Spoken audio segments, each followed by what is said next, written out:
This is the Thoughts from a Page podcast, which is a member of the Evergreen Podcasts Network.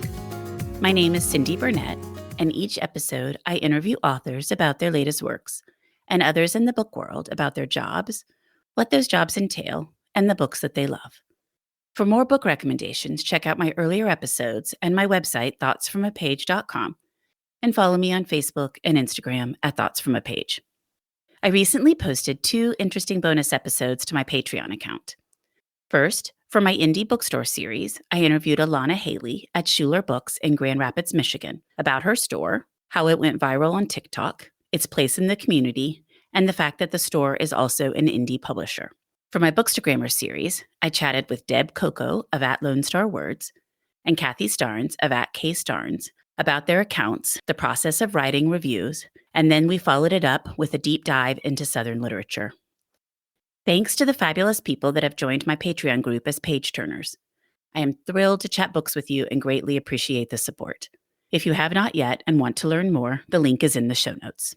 Thank you as well to the wonderful individuals who have shared about the podcast recently on Instagram.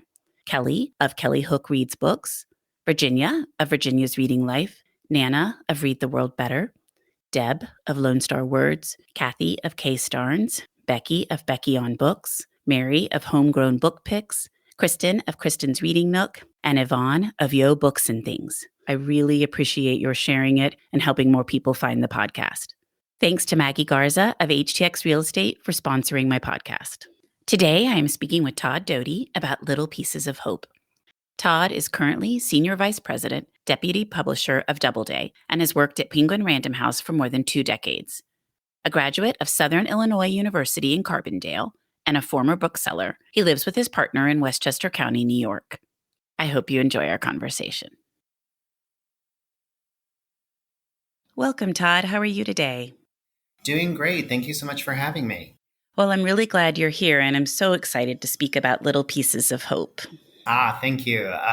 It's so surreal to be on this side of the publishing fence. You know, I've spent 22 years of my professional life in publicity, and we're always the caboose of the train. So to create this book and have it out in the world now, it's a miracle that's not lost on me. Well, that's one of the things I can't wait to talk about is being on the flip side of it when you have worked in publishing all this time and now you have your own book coming out. Would you just give me a quick synopsis of Little Pieces of Hope for those that won't have read it yet? Absolutely. So the book is a celebration of all the things that bring us joy in life.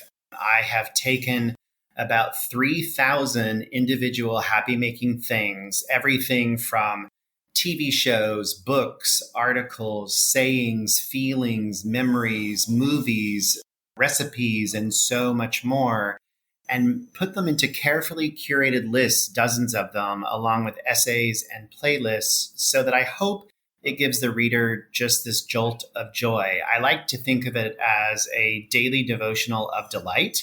You know, you can read it all the way through, of course, but you can also pick it up and put it down, jump in and out. And I love the thought of somebody doing that. Well, that is one of the things that I loved about the book, and I mentioned to you before we got started, was that I had sat down and read it from beginning to end originally, but now I just love picking it up and seeing what page I open to and reading that particular page. So it's really perfect because you can do it either way. Oh, I love that. And I hope that, you and others who read it start making their own lists or think of their own happy-making things.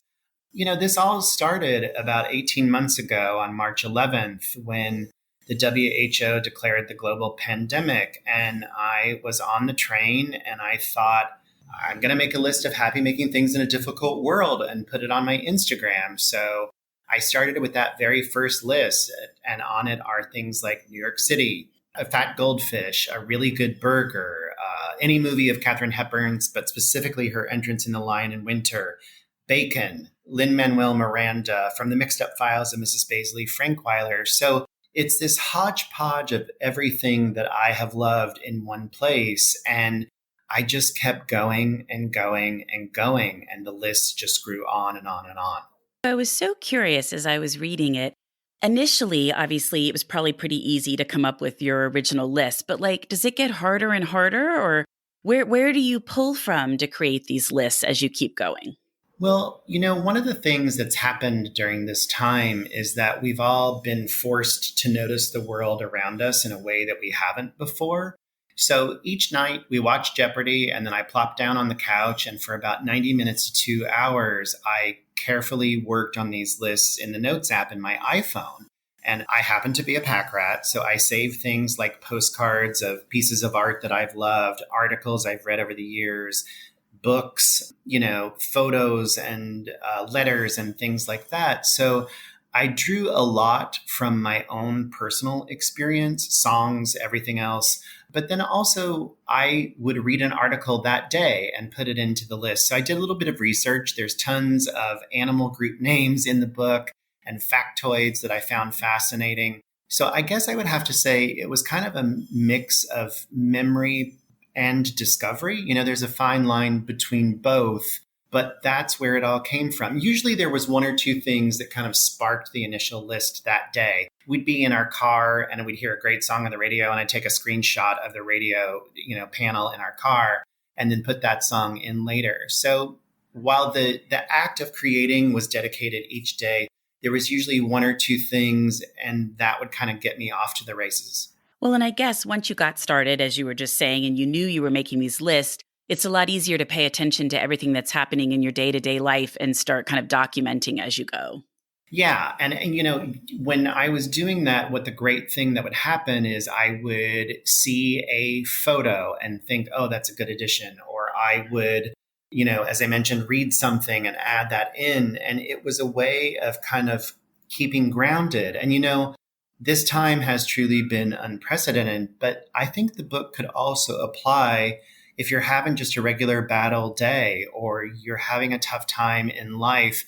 These are the touchstones that have gotten me through. And I think the reader and I can share that, whether it's something new or old for you. I agree completely. I think early on in the pandemic, I found that I needed something to focus on other than the pandemic. And much like you're saying, you created these lists. I started the podcast. I think you needed something to kind of pull yourself out of the terrible news and everything that was happening that was unprecedented and quite scary often. But I think as you keep going, your book is great because people are experiencing many other things other than just the pandemic, and having something like this when they're having a bad day or something's happened or they're just not in a good mood to kind of pull you out of it, your book is perfect. I love hearing that. I think that we were very careful about the pacing of the book for the reader. You'll notice it's highly designed. There are different fonts. There's Josie's beautiful art throughout. There are borders. There are a list on a page next to one thing on a page. So we kind of wanted to give that zigzag experience of the list to the book itself. And, there's that gorgeous, cheery yellow cover. And sprinkled throughout are those essays that I mentioned. And that was a real joy to kind of expand on one thought, because you'll see the lists themselves, the items are very specific and very short. And that was done on purpose. One thing may switch to another or be connected, but the essays themselves gave me a little bit more room and freedom to expand. And that was a blast. Well, that was actually my next question. You have these lists of happy making things interspersed with mixtapes, short essays, sometimes just a quote on a page. How did you decide to do that? And that's a little bit of what you just addressed. But how did you all sit down and decide, okay, we're going to come up with this kind of mishmash and have it all flow together so well? So 50% of the book contains new material. So there are about 41 new lists. So we took what existed from the spring into the summer last year. And then I worked in all of the new material, including those essays and mixtapes that you reference, into the larger picture of the book. And, one of the great things that you can experience are those mixtapes. They're all on Spotify. I put them together for everyone. And we were, again, very careful and deliberate about that pacing of the book for the reader, because if you are reading it straight through, that's a very different experience than dipping in or out. And every reader brings his or her experience, reading habits to each book. And we thought, this will make it easy on the reader. I'm laughing because you keep preempting my questions. My very next question. No, it's good. I'm like, you're ahead of me here. My next question was going to be, are the mixtapes on Spotify? They are indeed. They're there. And the Penguin folks have done a Little Pieces of Hope playlist as well. So there are actually 9 now that are online. And it's all this music that either I loved or discovered. There's some Barbara Mandrell, there's some Loretta Lynn, there's some Erasure. It's a good mix, I think, and there's a quiet playlist, there's a slow dance playlist, there's a holiday playlist. So we tried to give everybody options. I really enjoy music, so I enjoyed poring over your mixtape selections and which songs you picked. And there is a wide range, which I always think is so much fun. Well, thank you for that. I am from the generation of actual Sony cassette tapes, boom boxes, and Walkmans. So I still literally have all of the mixtapes that my two college roommates, Casey and Jeremy, have made for me here. And, that was always such a wonderful surprise when somebody made that for you, because it was their list and their songs and it meant so much to them, but then they're sharing it with you. And when you think about it, that's what happens with books and movies and articles and TV shows. Somebody loves something and tells you to watch it and you go and do it. So there's a communal experience, even though you might be watching or reading or listening alone. I love that, because I think about that with television shows these days, because there are so many networks, streaming services. Just trying to find something good to watch has become so much more complicated. But I love when a friend tells me you need to go watch Only Murders in the Building. And then I watch it and then I go back and talk about it with him or her. And so, yes, I think you're exactly right. It is communal, even though you might be doing it on your own. Well, I will tell you, Dan Levy and the entire cast and crew that made Schitt's Creek got me through the early days in 2020. And it was such a balm to the spirit that I did the ugly cry, when the last episode aired. Bawling, snot running down your nose because it was over and you had experienced this wonderful thing.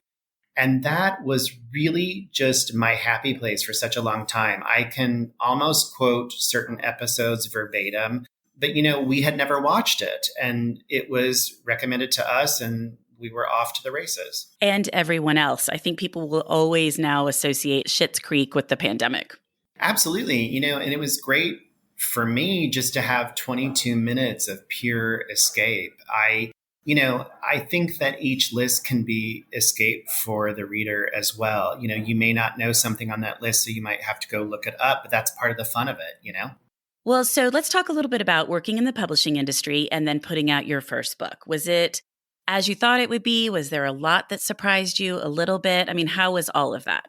It has been a surreal and wonderful experience. I have been in publishing for 22 years. The past 16, I have spent wonderfully at Doubleday. I am a book nerd who grew up in a small rural town, and the library and books were a haven for me.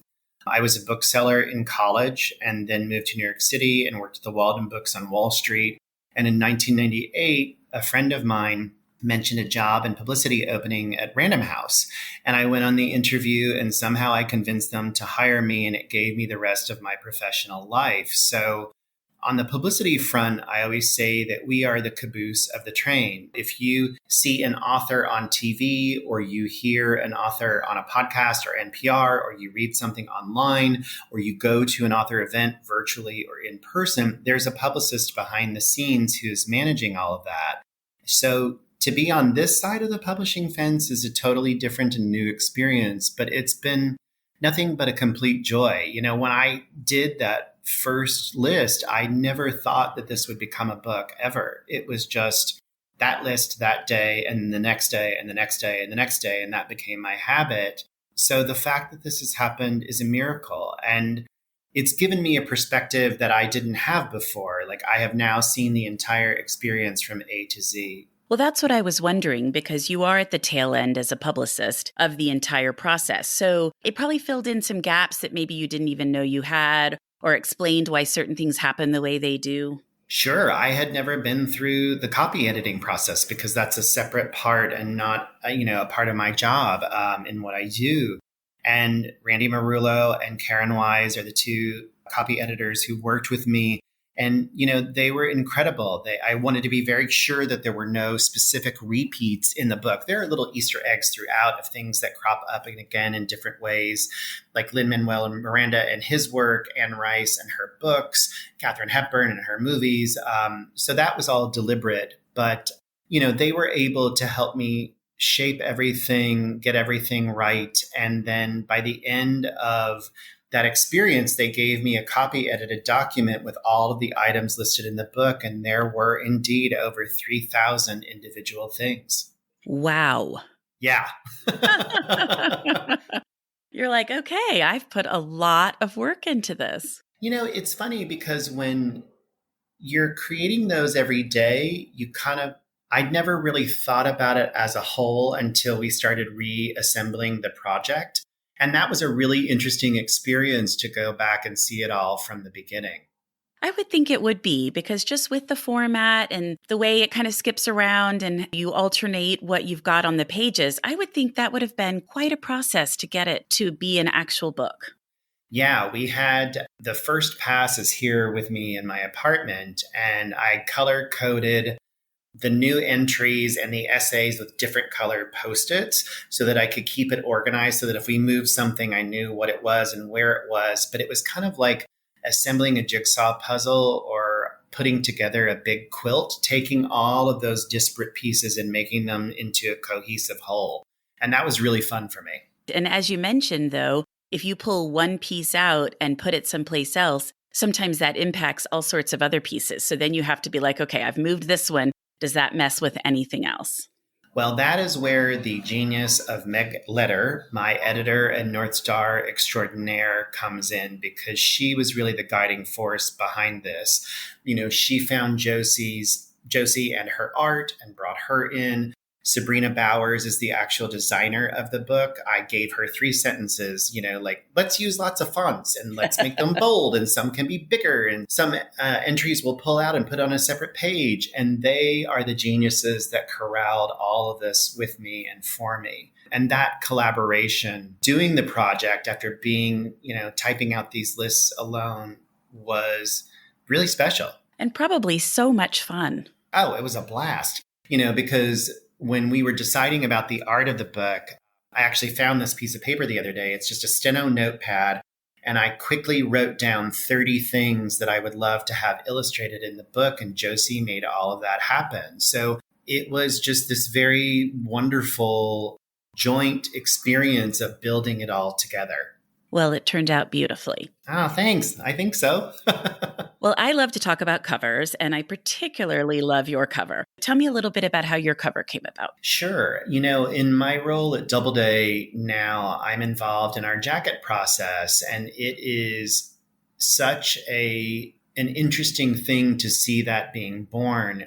From my experience, we knew we wanted select art pieces on the cover, and it came together really quickly. And that's a credit to Brianna Harden, the art director behind the cover, and Josie as well, because her art is there. So I would say for us, it was pretty easy because there were 3 iterations. There was yellow, there was an eggshell blue that was beautiful, and then there was sort of a beige version of it. So those were the 3. But when we saw the yellow, it was the one that just popped.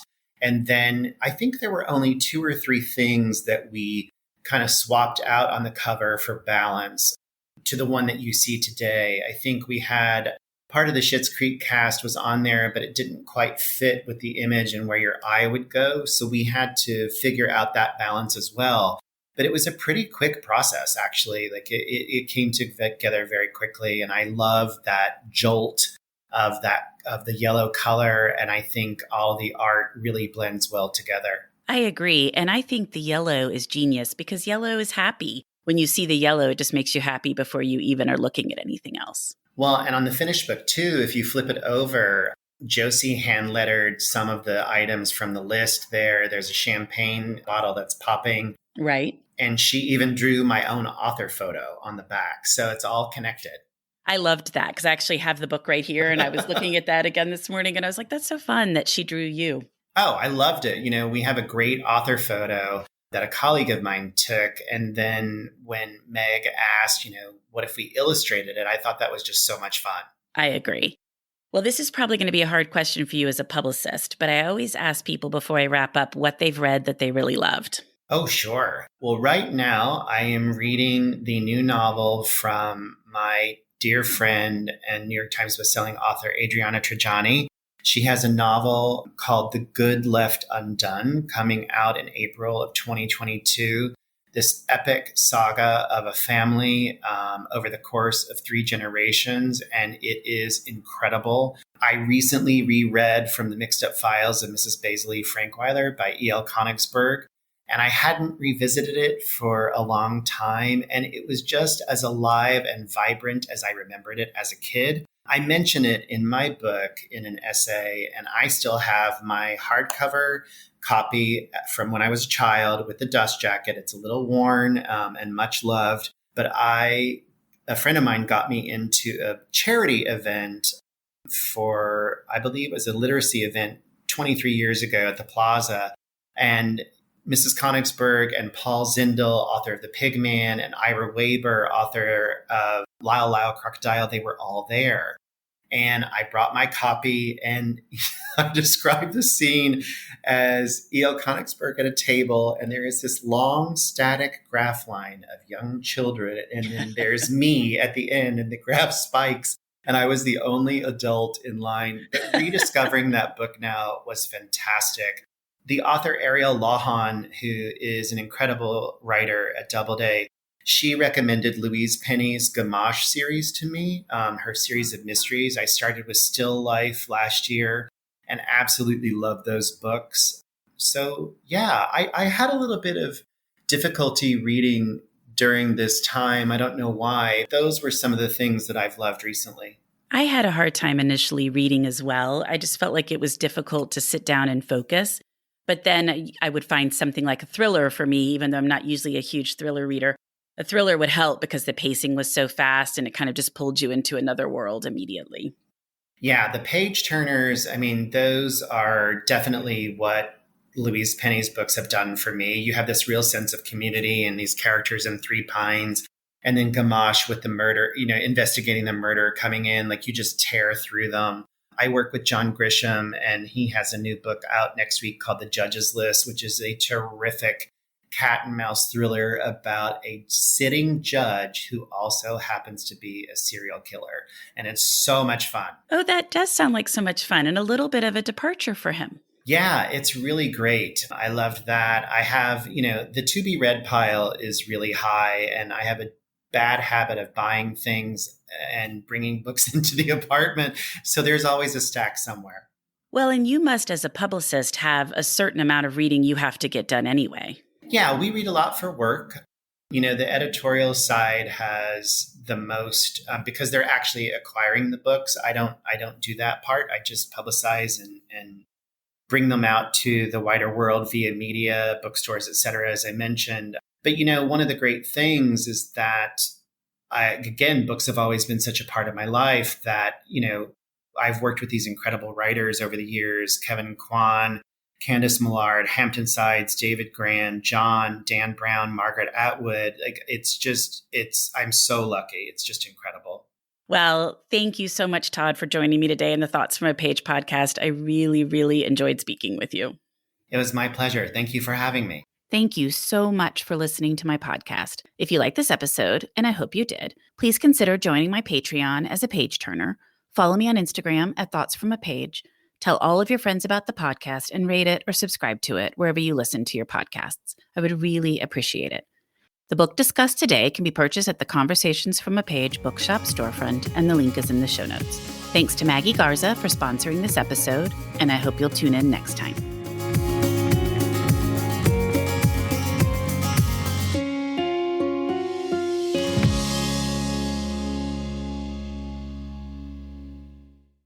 I'm Allison Holland, host of the Kennedy Dynasty podcast. Equipped with a microphone and a long-term fascination of the Kennedy family, I am joined by an incredible cast of experts, friends, and guests to take you on a fun, relaxed, yet informative journey through history and pop culture. From book references to fashion to philanthropy to our modern expectations of the presidency itself, you'll see that there is so much more to Kennedy than just JFK or conspiracy theories. Join me for the Kennedy Dynasty podcast.